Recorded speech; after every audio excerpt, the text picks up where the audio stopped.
할렐루야. 서로 한번 엄지손가락 탁 켜시면서 옆에 있는 분 보시면서 당신 멋져 한번 해보세요. 참고로 이거 하실 때 가운데 손가락 치켜들고 당신 멋져 그러면 안 되고, 새끼손가락 치켜들면서 당신 멋져 그것도 안 됩니다. 엄지손가락. 자, 당신 멋져 시작. 오늘부터 이 주일날 마가복음을 중심으로 해서 마가복음 강의회를 시작을 합니다. 어느 정도 걸릴지 모르겠습니다. 2년이 걸릴 수도 있고 3년이 걸릴 수도 있고, 마가복음 강의가 이루어지는 동안 여러분 주일마다 큰 복이 임하기를 바라고, 마가복음을 통해서 하나님이 주시는 귀한 축복의 주인공이 바로 누가 될까요? 여러분이 되셨으면 좋겠고, 이 마가복음 강의를 통해서 땅의 음성이 아니라 하나님이 주시는 메시지를 듣는 축복의 역사가 임하게 되기를 주의 이름으로 축원합니다. 이 마가복음은 몇 가지의 특징을 가지고 있습니다. 첫째로 이 마가복음은 가장 먼저 복음서가 쓰여진 것이 마가복음이에요. 그래서 처음에 쓰여진 복음서가 바로 마가복음이거든요. 우리는 순서대로 보면은 마태, 마가, 누가, 요한, 그래서 그런 순서로 복음서가 쓰여진 것처럼 생각합니다만은 그렇지 않습니다. 첫 번째 복음서로 쓰여진 것이 마가복음이에요. 그래서 마가복음이 먼저 쓰여졌고 그 다음에 마태, 누가, 요한, 그런 순서대로 복음서가 기록이 됐습니다. 두 번째로 이 마가복음을 가리켜서 우리가 미션 가스펠이라, 선교 복음서라, 그렇게 이야기를 합니다. 왜 우리가 마가복음서를 미션 가스펠, 선교 복음서라고 이야기를 할까? 이 마가복음서는 누구를 대상으로 해서 이 복음서를 썼느냐면 젠타일, 이방인을 대상으로. 특별히 그 젠타일 이방인이 누구냐면 로마에 살고 있는 로마 성도들입니다. 이제 그들을 대상으로 해서 그들을 염두에 두고 복음서를 쓴 것이 마가복음이에요. 그런 의미에서 바로 유대인의 지경을 뛰어넘어서 이방인 지역에 복음의 귀한 역사와 메시지를 전하기 위해서 쓴 복음서, 그러기 때문에 미션 가스펠이라, 선교 복음서라 그렇게 부릅니다. 그래서 이방인을 대상으로 해서 이 복음서를 썼기 때문에 다른 복음서하고 비교해서 생각을 해보면 이 마가복음서 안에는 구약 성경 인용이 딱 한 번 나옵니다. 여러분 본문 말씀 2절 이하에 나와져 있는 그 말씀 딱 그 한 군데.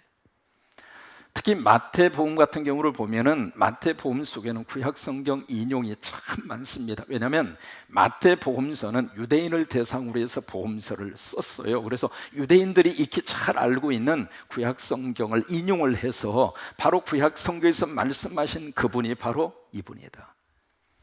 그때 하나님의 거룩한 약속의 말씀이 예수 그리스도를 통해서 이루어졌다. 그게 마태복음이 가지고 있는 특징이에요. 그런 의미에서 마태복음 속에는 구약 성경 인용 구절이 참 많습니다. 그러나 마가복음은 구약 성경 인용이 딱 한 번으로 그칩니다. 그래서 이 마가복음을 가리켜서 우리가 미션 가스펠이라, 선교 복음서라 그렇게 부르는 이유가 바로 거기에 있습니다. 그리고 세 번째로 마가복음의 특징은 행동복음서입니다. 그래서 마가복음서를 보시면은 문장 자체가 아주 간결합니다. 군더더기가 없어요. 어떤 사건에 대해서 전후 그리고 그 후에 무슨 설명이 거의 없습니다. 그래서 마가복음서를 보면 굉장히 긴박합니다.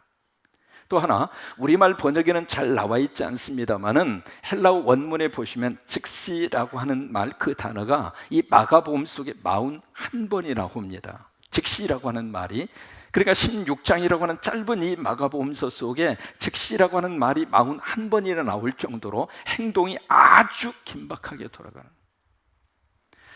또 하나, 이 마가복음서에 보시면은 예수님의 교훈을 담고 있는 예수님의 비유의 말씀이죠. 그 비유의 말씀이 마가복음에는 딱 4개밖에 등장하지 않습니다. 그 대신에 예수님이 이 땅에서 행하신 미러클 기적, 그 기적에 대한 사건이 36번 나옵니다.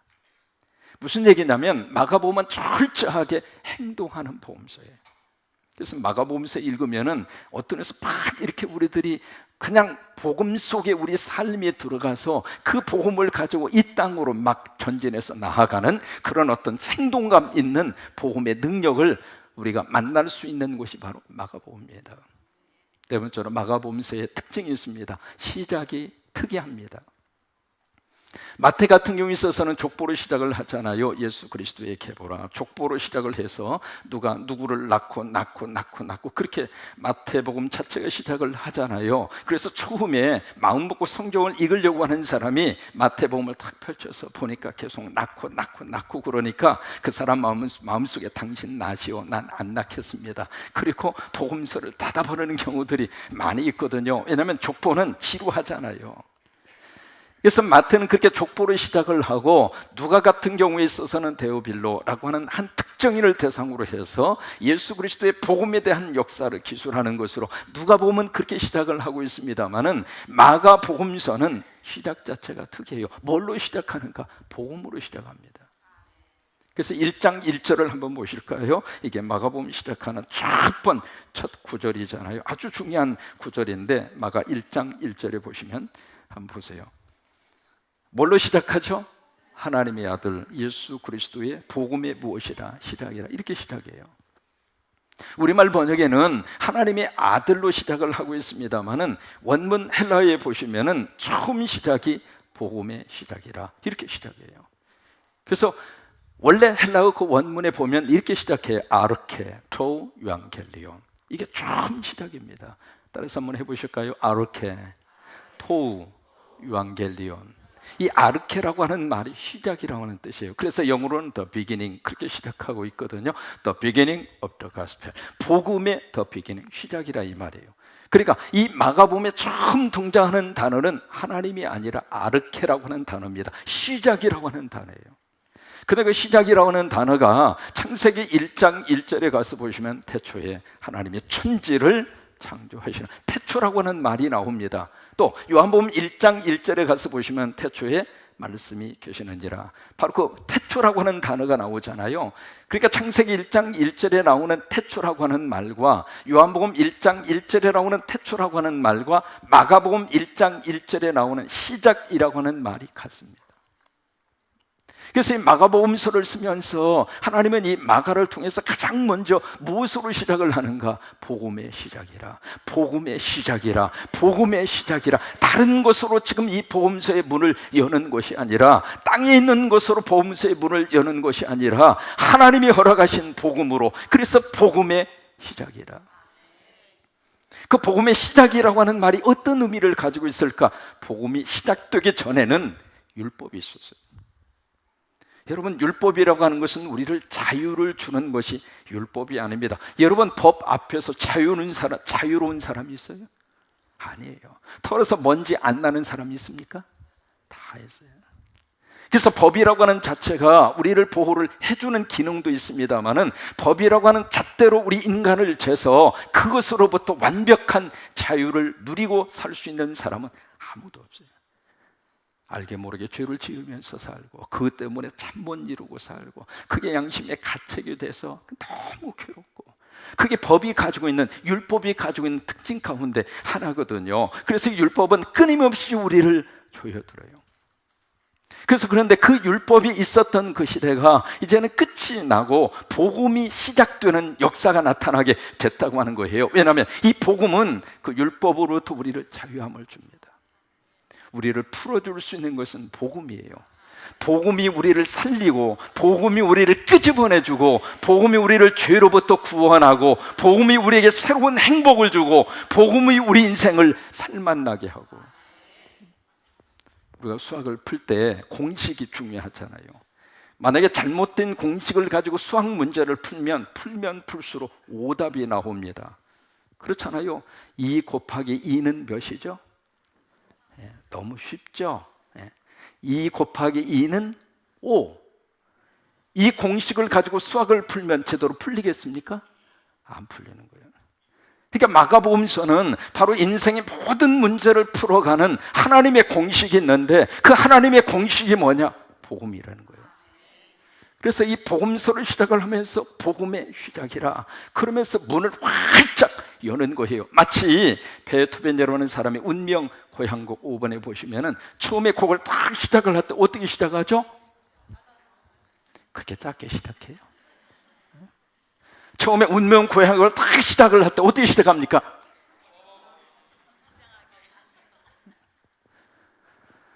마치 운명을 향하여 거대한 문을 쫙 베토벤이 여는 것처럼 그 교향곡 시작이 빠바바빵 이렇게 시작하잖아요. 그런 것처럼 지금 마가가 우리를 향하여, 로마에 있는 성도들을 향하여 복음의 거룩한 역사의 문을 확 열면서 첫 번 선포하는 것이 아르케투 유앙겔리온, 복음의 시작이라고 하는 거예요. 그런데 이 복음이라고 하는 말이 중요한 의미를 가지고 있습니다. 복음이라는 말을 헬라어로 유앙겔리온이라고 하는 단어를 쓰는데 두 단어가 합쳐진 거예요. 한번 해보실까요? 유, 앙겔리온. 그 유라고 하는 말은 그 좋다고 하는 뜻이고, 앙겔리온이라는 말은 뉴스라고 하는 뜻이에요. 근데 뉴스는 뉴스인데 어떤 뉴스냐면 굿뉴스입니다. 굿뉴스인데 그 앞에 뭐가 붙어 있느냐면 정관사 더가 붙어 있습니다. 더 굿뉴스. 무슨 얘기냐면 이 세상에 많은 좋은 소식, 그 소식 가운데 하나를 의미하는 것이 아니라 딱 하나밖에 없는 좋은 소식. 그 좋은 소식은 모든 사람들에게 다 좋은 소식이에요. 땅에 있는 소식은 누구에게는 좋은 소식이 될 수도 있고 누구에게는 슬픈 소식이 될 수도 있습니다. 나에게는 너무 행복한 소식이 다른 사람에게는 가슴 아픔을 주는 소식이 될 수도 있어요. 어떤 분이 땅을 샀어요. 너무 싸게 샀어. 헐값에 샀어요. 근데 그 다음 날 바로 그 옆에 개발한다고는 보도가 난 거예요. 그러다 보니까 그 땅값이 하루아침에 20배, 30배로 뛴 거예요. 그러면 싸게 산 사람의 입장으로서는 굿뉴스가 되지만, 그 사람에게 있어서는 행복한 소식이 되지만, 헐값으로 팔 수밖에 없었던 사람에게 있어서는 무슨 뉴스입니까? 땅을 치고 통곡할 뉴스라는 거예요. 그게 땅의 소식입니다. 그래서 땅의 소식은 영원히 기쁜 소식이 이 땅에서는 없어요. 절대적으로 이 누구에게나 다 기쁜 소식은 이 세상에 없습니다. 상대적입니다. 근데 하나님이 말씀하시는 더 굿뉴스, 그 복음은 모든 사람들에게 좋은 소식이에요. 가난한 사람들에게도 좋은 소식이고, 없는 사람에게도 좋은 소식이고, 많이 배운 사람에게도 좋은 소식이고, 그리고 못 배운 사람에게도 좋은 소식이고, 이 지구상의 모든 민족들에게 더 굿뉴스, 좋은 소식으로 하나님이 허락하신 복음이 바로 무엇인가? 예수 그리스도입니다. 그래서 예수님은 복음이에요. 한번 해보실까요? 예수님이, 크게 예수님이 복음이다. 다시 한번 예수님이 복음이다.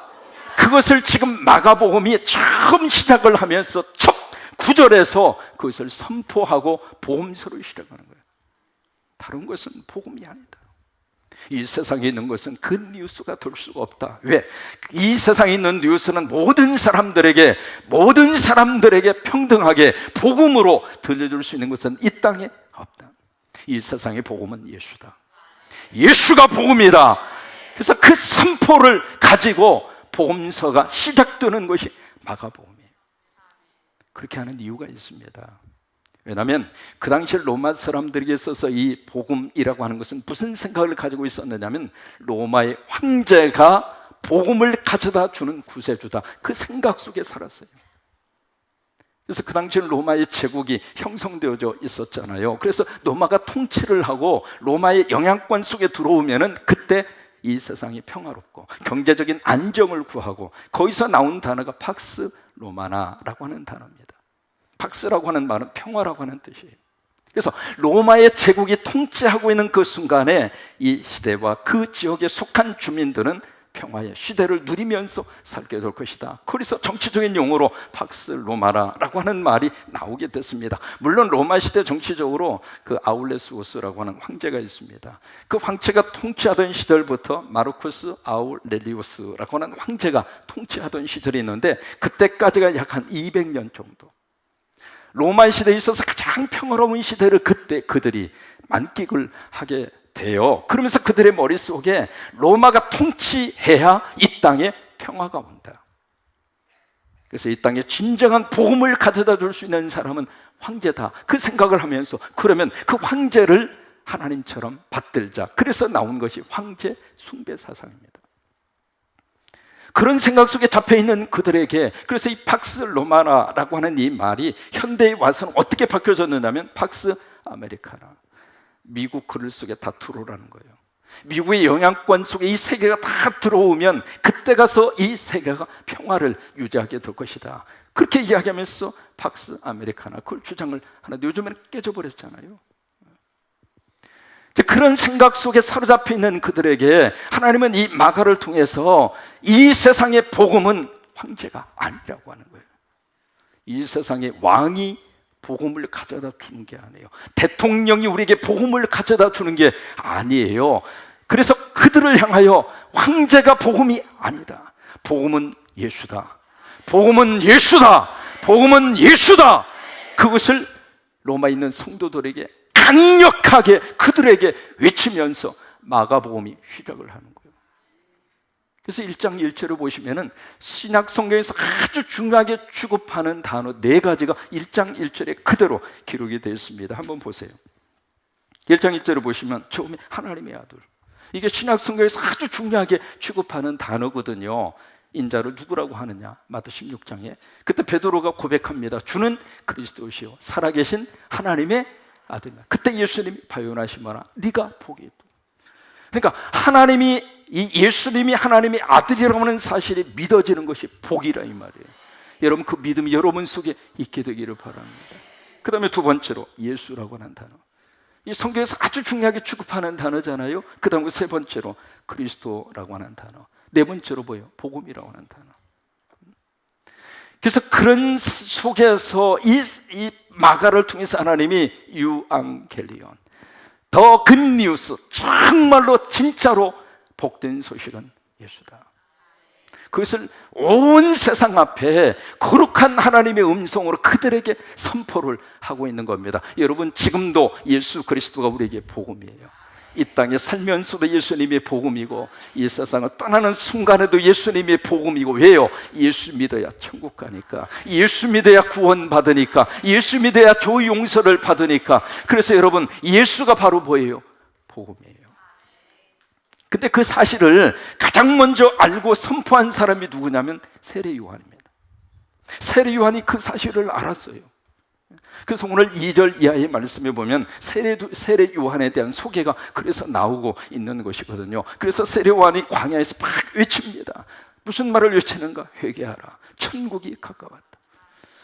여러분 회개하라, 그 무슨 말이에요? 지금까지 살던 삶을 깨끗이 정리하고 새로운 인생을 살아라, 그 말이에요. 왜? 비워야 새 것으로 채워질 수 있습니다. 그러면서 세례 요한이 7절로 8절에서 아주 중요한 메시지를 그들에게 증거하고 있습니다. 7절에 보세요. 그가 전파하여 이르되, 무슨 얘기냐면 세례 요한의 메시지다 그 말이에요. 나보다 능력이 많으신 이가 내 뒤에 오시나니, 그분만이 누구예요? 예수 그리스도잖아요. 예수님이 이 세상에 오시나니 나는 굽혀 그의 신발끈을 풀기도 감당하지 못하겠노라. 그 당시에 이 세례 요한이 대단한 인기를 가지고 있는 사람이었거든요. 왜냐하면 말라기라고 하는 구약 선지자 이후에 400년 동안 하나님의 말씀이 임하지 않았습니다. 선지자가 활동을 하지를 않았어요. 그러니까 400년 동안, 그 시기를 가리켜서 우리가 영적 암흑기라고 그래요. 근데 그 어두움을 깨고 하나님의 메시지를 전하면서 등장한 사람이 세례 요한이에요. 그러다 보니까 얼마나 인기가 많았는지 모릅니다. 지금으로 말하면 인기 스타크 부흥 강사. 하여튼 세례 요한만 뜨면 오빠 부다가 뜨는 거예요. 세례 요한만 뜨면 여기저기서 아멘 아멘 하면서 그냥 뭐 보통 인기 있는 그런 스타크 부흥 강사가 아니었거든요. 그런 세례 요한이 딱 그들 앞에 등장해서 하는 말이, 나는 메시아가 아니다, 나는 복음이 아니다, 복음은 예수다, 그 말이에요. 정말로 복음은 내가 아니라 예수다, 그 말이에요. 그러니까 나를 주목하지 말고 예수를 주목해. 가장 좋은 설교는 무슨 설교인가? 그렇게 생각해요. 차상경이가 사라지고 설교 끝난 다음에 예수만 생각나게 하는 설교. 예배를 탁 마치면서 다른 것은 다 잊어버리고 가슴 속에 예수로 꽉 차 있고, 머릿속에 예수로 꽉 차 있고, 우리 입술 속에 예수로 꽉 차 있고, 그렇지, 예수 복음 가지고 내가 한 주간을 살리라, 그렇게 증거되는 설교가 최고로 좋은 설교. 앞으로 주일마다 그런 설교가 증거됐으면 좋겠어요. 예수를 생각나게 하는 설교. 세례 요한이 그랬어요. 세례 요한이. 그러면서 여러분 8절에 보세요. 나는 너희에게 물로 세례를 베풀었거니와 그는 너희에게 무엇으로 세례를 베풀어? 성령으로 세례를 베풀이라. 그래서 세례 요한은 철저하게 그들에게 이 땅의 복음은 예수다. 독일의 황제 가운데 가장 사치스러웠던 황제가 루이 14세입니다. 얼마나 사치스러웠는지. 그 사람은 자기 스스로가 가지고 싶은 것이 있다면 물불을 가리지 않고 소유해야 했고, 먹고 싶은 것이 있으면 어떻게 쓰는지 먹어야 직성이 풀렸던 사치의 최고 루이 14세.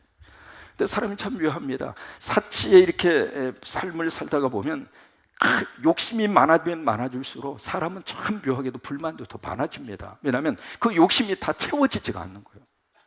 그래서 그 불만이 쌓이다 보니까 루이 14세가 스트레스를 받고 그 스트레스가 몸에 병이 됐어요. 그 병이 걸렸는데 그 정신적인 질환은 아무리 애를 써도 어떻게 고칠 수 있는 방법이 없는 거예요. 근데 그 중에 한 의사가 가만히 생각해 보니까 저 양반은 정신적인 문제이기 때문에 그걸로 풀지 않으면 안 되겠다 생각을 하고 루이 14세한테 아주 묘한 처방전을 내립니다. 황제요, 당신의 그 병을 치유받으려면 딱 하나밖에 없습니다. 뭐냐? 이 세상에 행복한 사람을 만나서 그 사람의 속옷을 빌려가지고 3일만 입으시면 당신의 병이 깨끗이 낫는다고. 근데 한 가지, 그 속옷을 당신이 직접 찾아서 빌려가지고 입어야 된다고. 그래서 이 황제가 행복한 사람을 찾아서 막 다닙니다. 사람을 만나고 물어와요. Are you happy? 당신 행복하세요? 무슨 놈의 얼어 죽을 행복, 먹고 살기도 바빠 죽겠는데. 행복하다고 대답하는 사람이 거의 없는 거예요. 여러분 한번 묻겠습니다. 여러분 행복하세요? 아멘. 다시 묻겠습니다. Are you happy? 아멘. 왜? 우리 안에 누가 있으니까? 예수님이 있으니까. 그래서 우리는 행복하다고 이렇게 자신 있게 대답할 수 있는데 루이 14세는 그 행복한 사람을 못 만났어요. 그래서 몇 년을 헤매다가 어느 날 석양이 지는 뒤 저녁으로 언덕 위로 이렇게 걸어 올라가는데 목동 하나가 하루 종일 양을 치다가 힘드니까 피곤해서 거기에 언덕에 탁 걸터 앉아서 입으로 노래를 불러요. 부르는데 그 얼굴에 석양의 빛이 쫙 내려치면서 루이 14세가 보니까 야, 저 친구 참 행복하게 보인다. 그래서 달려가서 그 목동에게 Are you happy? 그러니까 이 목동이 하는 말 Yes, I am so happy. 이건 영어입니다. 행복하다는 거예요. 그러니까 루이 14세가 드디어 행복한 사람을 찾았다고. 그래서 조차해서 2차 조차해서 조차해서 2차 조차해서 결론은 당신 속옷 좀 빌려달라고. 그러니까 이 목동이 안색한 표정을 지으면서 황제님, 얼마든지 제가 드리고 싶은데 사실 제가 속옷을 안 입었습니다. 그 대답을 딱 듣더니 루이 14세가 하는 말이 세상에 행복한 사람은 있는데 행복한 사람의 속옷은 없더라 이 말이에요. 그래서 그 생각이 딱 들어서 딱 돌아서면서 독일 말로 하기를 에메모 여러분 독일 말로 에메모흐 바로 저 단어는 잘 모르겠다 그 말이에요. 잘 모르겠다. 그래서 딱 돌아서면서 이 루이 14세가 에메모 참 모르겠다. 어떻게 행복한 사람은 있는데 그 사람이 속옷을 입지 못할 정도로 그렇게 가난하냐. 참 이 땅의 행복은 잘 모르겠다. 그래서 그때 이 루이 14세가 했던 유명한 말 에메모. 근데 우리 한국말로도 에메모호합니다. 땅에 있는 것은 복음이 아니에요. 지금 나에게 너무 좋은 소식이 내일 나쁜 소식이 될 수도 있습니다. 그래서 교만하시면 안 됩니다. 나는 지금 그 소식이 너무 행복하고 너무 좋은데 그 좋은 소식이 참 묘하게 내일 나쁜 소식이 될 수도 있고, 또 지금 내 인생에 있어서 너무 나쁜 소식이에요. 견딜 수 없을 정도로 나쁜 소식인데 그 나쁜 소식이 내일 좋은 소식으로 바꿔질 수도 있고. 땅에 있는 소식은 그렇습니다. 우리에게 영원한 복음은 예수 그리스도입니다. 예수 그리스도가 복음입니다. 복음 되시는 예수님 때문에 어깨를 펴시고 당당하게 사시기를 바라고. 왜요? 우리 안에 복음이 있잖아요. 세상의 뉴스가 아니라 하나님의 뉴스, 더 굿 뉴스. 정말 복음 중에 바로 그 복음, 예수 그리스도 안에서 한 주간의 삶에 행복하시기를 주의 이름으로 축원합니다.